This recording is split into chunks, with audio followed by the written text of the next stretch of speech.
Alors bonjour tout le monde, vidéo numéro 2. On a décidé d'en mettre un couvert. La vidéo numéro 1 a eu des bons commentaires, donc j'ai décidé d'être votre instructeur encore pour une autre leçon très utile. Cette leçon-là, je vais vous expliquer tout de suite les schémas. Ici, on a l'urinoir numéro 1, l'urinoir numéro 2, puis l'urinoir numéro 3. OK? Avant de commencer la leçon, on se tient à spécifier que le nord se trouve par là, puis les sorties de sécurité se trouvent à ma gauche puis à ma droite.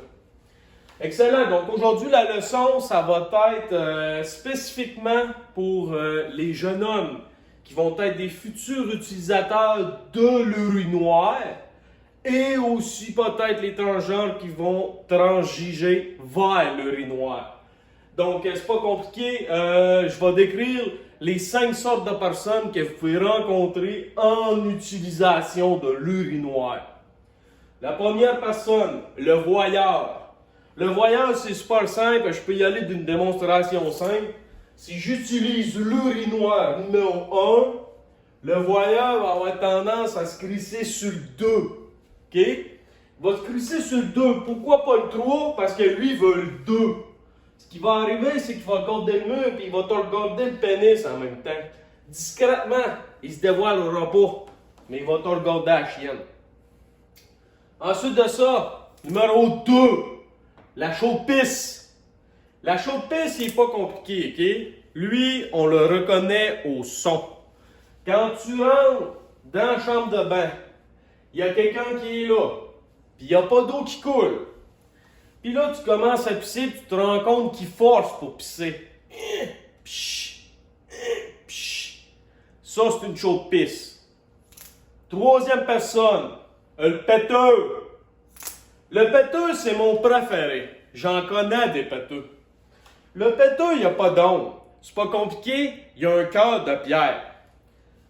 Le péteux, là, je vais arriver, je vais être en utilisation de l'urinoir numéro 1. Le péteux va s'installer sur le toit, comme une personne normale. Mais lui, ce qui arrive, c'est qu'il va fixer le vide en avant de lui, puis il va péter en même temps qu'il pisse. Mais la particularité du péteux, c'est qu'il rira pas. Toi, ça va te prendre tout ton petit change pour rire. Mais lui, il trouve pas ça drôle. Je sais pas comment il fait, mais il fait chier en tabarnak. Quatrième personne, le nettoyeur. On l'a tous déjà vu, on l'a tous déjà essayé. Tu arrives dans l'urinoir et puis tu peux remarquer des gouttes de pisse séchées dans l'urinoir. Donc, ce que c'est qu'un nettoyeur va avoir tendance à faire, c'est se sentir héroïque. Il va sortir son boyau puis il va vouloir nettoyer l'urinoir jusqu'à temps que ça s'aille propre. Il veut que ça devienne blanc. Ben, j'ai une petite information pour toi, le nettoyeur. Quand ta pisse elle sèche, ça redevient de la pisse séchée. Numéro 5, le timide. Le timide. C'est pas compliqué.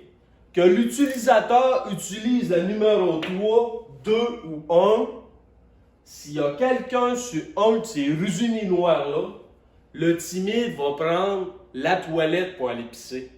On le sait parce qu'on pissait de bout. Tu n'assiras certainement pas sur un bol de toilette d'un centre d'achat. Tu vas l'entendre pisser. Mais il va aller se cacher dans la cabine. Ensuite de ça, la leçon est terminée. Tu as des questions?